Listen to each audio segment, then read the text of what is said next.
Écoutez, à partir de 2015, donc date d'achèvement de ce grand projet, ils retrouveront à la fois le Mont-Saint-Michel tel qu'ils le connaissent aujourd'hui et puis un certain nombre de choses nouvelles. Alors, qu'est-ce qu'ils retrouveront? Qu'est-ce qui va rester éternel, du moins à l'échelle de notre vie?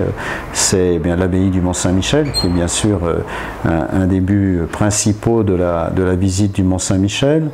Ils y retrouveront le village médiéval, les remparts, donc le village avec ses petites ruelles caractéristiques, les remparts, puisque le Mont-Saint-Michel est un chef-d'œuvre de l'architecture militaire également du Moyen-Âge, et non seulement religieuse, mais également militaire. Donc tout cela existe, mais sera sublimé par ce grand projet.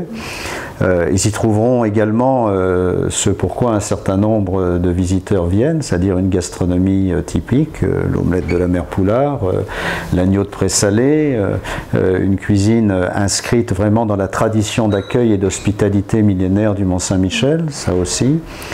Alors ça, c'est ce qu'ils ont aujourd'hui et qu'ils apprécieront d'autant plus que le cadre, ils vont trouver bien sûr une nouvelle dimension. C'est cette dimension environnementale qui est très importante parce qu'elle va permettre d'abord de sublimer le Mont-Saint-Michel, de mieux le comprendre, de mieux comprendre son histoire et donc il y a toute une série de paramètres nouveaux qui vont ajouter à la qualité de la visite. C'est une qualité de visite où également les visiteurs prendront certainement plus de temps pour venir.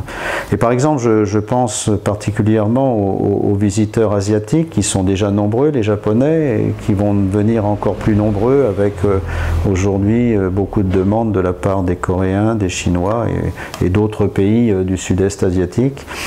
Et pourquoi finalement? Parce que d'abord le Mont-Saint-Michel pour eux c'est un symbole très fort de la culture occidentale, mais il est relié à la culture extrême orientale par deux choses. Premièrement, c'est un mont.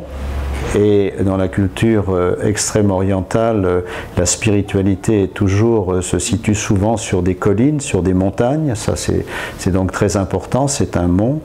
Et d'autre part, il y a une relation très forte dans cette future visite du Mont-Saint-Michel avec la nature.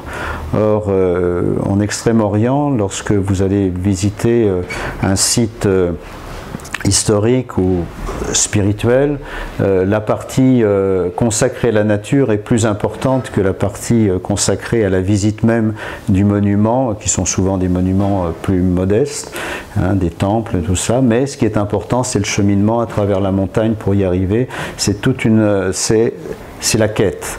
Et finalement, la quête, on la retrouve également à travers les pèlerins du Moyen-Âge. Je voulais, et j'espère avoir réussi à cela, c'est faire retrouver, non pas sur les grands chemins du pèlerinage du Moyen-Âge, c'était quelques centaines ou milliers de kilomètres, donc je ne ferai pas faire ça à pied à nos contemporains, mais de faire quelques centaines de mètres, quelques kilomètres à pied pour cheminer vers le Mont-Saint-Michel, à travers d'ailleurs ces chemins de paradis qui existent au pied du Mont-Saint-Michel.